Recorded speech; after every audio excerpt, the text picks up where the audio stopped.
తోళ్లవాగు సమీపంలో ముక్కిడి పోచమ్మ దేవాలయంలో విగ్రహ ప్రతిష్టాపన మహోత్సవం జరగనున్నట్లు కౌన్సిలర్ హరికృష్ణ తెలిపారు. 20, 21, 22వ తేదీల్లో విగ్రహ ప్రతిష్ఠ కార్యక్రమం ఉంటుందని చెప్పారు. 4, 5 వార్డుల ప్రజలకు ముక్కిడి పోచమ్మ ఇలవేలుపు అని అన్నారు. భక్తులు పెద్ద సంఖ్యలో విగ్రహ ప్రతిష్ఠ కార్యక్రమంలో పాల్గొనాలని కోరారు.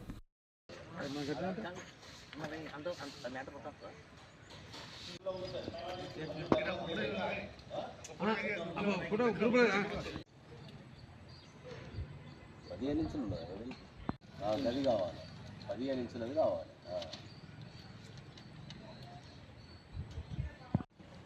Okay okay.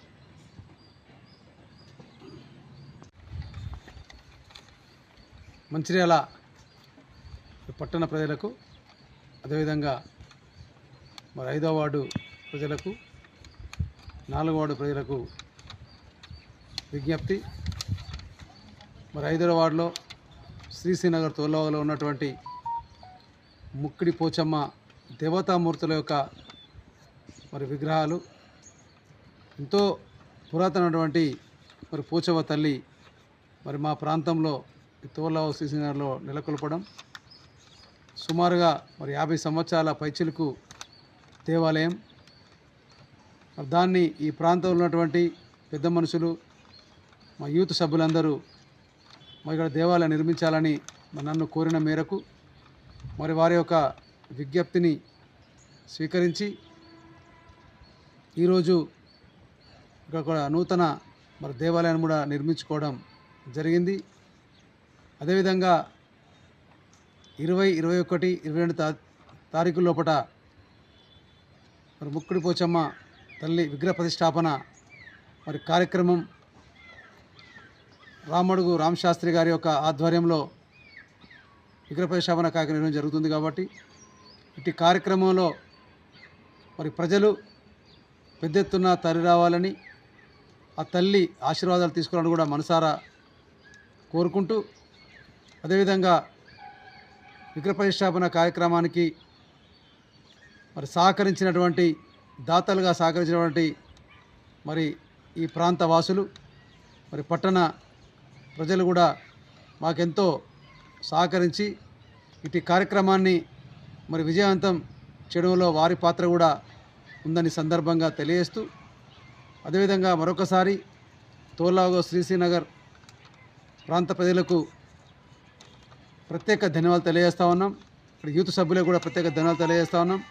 మరి యూత్ సభ్యులు కూడా మరి చిన్న ఉద్యోగం చేసుకున్న ఇవాళ దేవాలయం ముందు మరి యూత్ పిల్లలందరూ ఒక షెడ్ నిర్మించుకున్నందుకు మరి వారికి ఒక ప్రత్యేకమైన ధన్యవాదాలు తెలియజేస్తూ, అదేవిధంగా ఏదైతే 20, 21, 22 తారీఖులో జరగబోయే విగ్రహ ప్రతిష్టాపన కార్యక్రమాన్ని ప్రజలందరి యొక్క సహకారంతో మరి మేము జరుపుకోవడం జరుగుతుంది. కాబట్టి మాకు సహకరించిన వారందరికీ కూడా నేను పేరు పేరున వారికి ధన్యవాదాలు తెలియజేస్తూ, ఈ కార్యక్రమంలో పెద్ద ఎత్తున ప్రజలు మరి మాకు సహకరించిన వారందరూ కూడా పాల్గొని విజయవంతం చేయవలసిందిగా కోరడం జరుగుతూ ఉంది.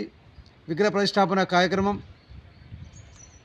9:27 విగ్రహ ప్రతిష్టాపన కార్యక్రమం ఉంటుంది. కాబట్టి ఆదివారం రోజున అందరూ కూడా మరి విచ్చేసి అమ్మవారి యొక్క ఆశీర్వాదం తీర్థప్రసాదం తీసుకోవాల్సిందిగా ప్రతి ఒక్కరిని పేరు పేరున మరి ఆహ్వానించడం జరుగుతాం.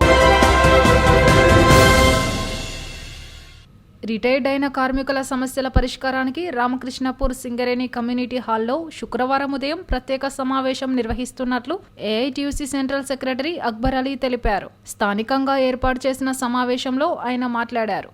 ఉద్యోగ విరమణ పొందిన కార్మికులకు ఖాళీ క్వార్టర్స్ కేటాయించాలని యాజమాన్యాన్ని కోరారు. అలాగే 20 లక్షల గ్రాడ్యుటీ పెన్షన్లు సకాలంలో రాకపోవడం, రిటైర్డ్ ఉద్యోగుల ఆరోగ్య బీమా పథకం ఇతర అంశాలపై నిర్వహించే సమావేశంలో చర్చించడం జరుగుతుందని పేర్కొన్నారు. ఈ సమావేశానికి ముఖ్య అతిథిగా యూనియన్ ప్రధాన కార్యదర్శి సీతారామయ్య హాజరవుతారని, ఉద్యోగ విరమణ పొందిన కార్మికులు అధిక సంఖ్యలో పాల్గొని విజయవంతం చేయాలని కోరారు. ఈ సమావేశంలో ఇప్పకాయల లింగయ్య, నాయకులు తదితరులు పాల్గొన్నారు. రేపు శుక్రవారం ఉదయం రైల్వే స్టేషన్ దగ్గర కమ్యూనిటీ హాల్లో రిటైర్డ్ కార్మికుల సంఘం తరఫున సమావేశం ఏర్పాటు చేయడం జరిగింది. ముఖ్యంగా రిటైర్డ్ కార్మికుల మధ్య చాలా సమస్యలు ఎదుర్కోవడం జరుగుతుంది.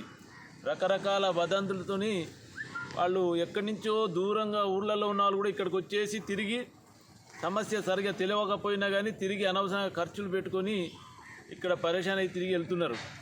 కాబట్టి ఎవరో ఎక్కడో చెప్పే బదులు మరి గుర్తింపు సంఘంగా మనం సింగరేణి కాలేజ్ వర్కర్స్ యూనియన్ బాధ్యత ఉంది ఏఐటీయూసీ. అందుకనే రేపు ఈ రిటైర్డ్ కార్మికుల సమావేశం ఏర్పాటు చేసేసి అన్ని విషయాలు చెప్పాలని నిన్న నిర్ణయించడం జరిగింది. మరి ఆ మేరకు ముఖ్యంగా ఏదైతే పెన్షన్ సమస్యలు ఉన్నాయి, చాలామందికి పెన్షన్ ఆర్డర్ రాక, ఈ నెల పెన్షన్ రాక, విడో పెన్షన్లు సెటిల్ కాక రకరకాల సమస్యలు ఉన్నాయి. అందులో రివైజ్డ్ పెన్షన్ 11వ వేజ్ బోర్డు రివైజ్డ్ పెన్షన్ కాక, అదే కాకుండా 20 లక్షల గ్రాట్యుటీ సమస్య ఒకటి ఉంది. ఈ మధ్యకాలంలో దాని మీద రకరకాలుగా ప్రకటనలు వస్తే అందరూ మాకు రాలేదని తిరగడం జరుగుతుంది. దాని మీద పూర్తి వివరణ ఇవ్వడం అవసరం ఉంది. అదేవిధంగా మెడికల్ కార్డు మళ్ళీ 3 నెలలు పెంచడం జరిగింది. ఎవరైతే తీసుకోలేదో వాళ్ళ గురించి కూడా అవకాశం రావడం జరిగింది దానిపైన. అదేవిధంగా ముఖ్యంగా ఏవైతే సింగరేణిలో ఖాళీ క్వార్టర్లు ఉన్నాయో రిటైర్డ్ కార్మికులు ఇవ్వాలని చెప్పేసి ఒక డిమాండ్ పెట్టడం జరిగింది. చాలా వివరంగా వాటి మీద సమస్యల మీద పరిష్కారం కొరకు, మరి ఏవైతే సమస్యలు కార్మికులు చెప్తారో రిటైర్డ్ కార్మికుల గురించి సమస్యల పరిష్కారం కొరకు, అదే రకంగా కంపెనీ బాగోగుల గురించి కూడా వివరణ ఇస్తారు. కాబట్టి రిటైర్డ్ కార్మికులు అధిక సంఖ్యలో పాల్గొని రేపు 10 గంటలకు రైల్వే స్టేషన్ దగ్గర కమ్యూనిటీ హాల్లో హాజరై విజయవంతం చేయడం ద్వారా మరి సమస్యలపైన పరిష్కరించుకుందామని అందరూ హాజరు కావాలని ఏఐటీసీగా కోరుతున్నారు.